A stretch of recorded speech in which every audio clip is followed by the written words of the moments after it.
భద్రాద్రి కొత్తగూడెం జిల్లా అశ్వారావుపేట మండలం గుర్రాల చెరువు గ్రామంలో పేదలకు ఇళ్లు, తాగునీటి సౌకర్యం, సీసీ రోడ్లు, డ్రైనేజీలు, రేషన్ షాపులు మంజూరు చేయాలని ఆ గ్రామ మహిళలు జిల్లా కలెక్టరేట్ ముందు నిరసనకు దిగారు. జిల్లా కేంద్రానికి 100 కిలోమీటర్ల దూరంలో ఉన్న తమ గ్రామ సమస్యలు విన్నవించుకునేందుకు తెల్లవారుజామునే బయలుదేరి కలెక్టర్ కార్యాలయానికి వచ్చినట్లు మహిళలు తెలిపారు. గుర్రాల చెరువు గ్రామంలో ఎలాంటి మౌలిక సదుపాయాలు లేక ఇబ్బందులు పడుతున్నామని, రేషన్ బియ్యం కోసం 4 కిలోమీటర్లు వెళ్లాల్సి వస్తుందంటూ ఆవిడ ఆవేదన వ్యక్తం చేశారు.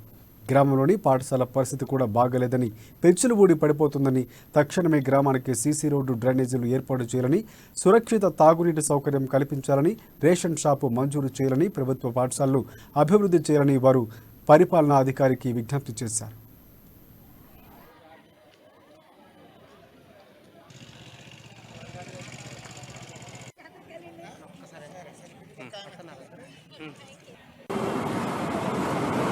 నా పేరు కాంతమ్మ అండి. మా దగ్గర 50 సంవత్సరాలు అయినాయి.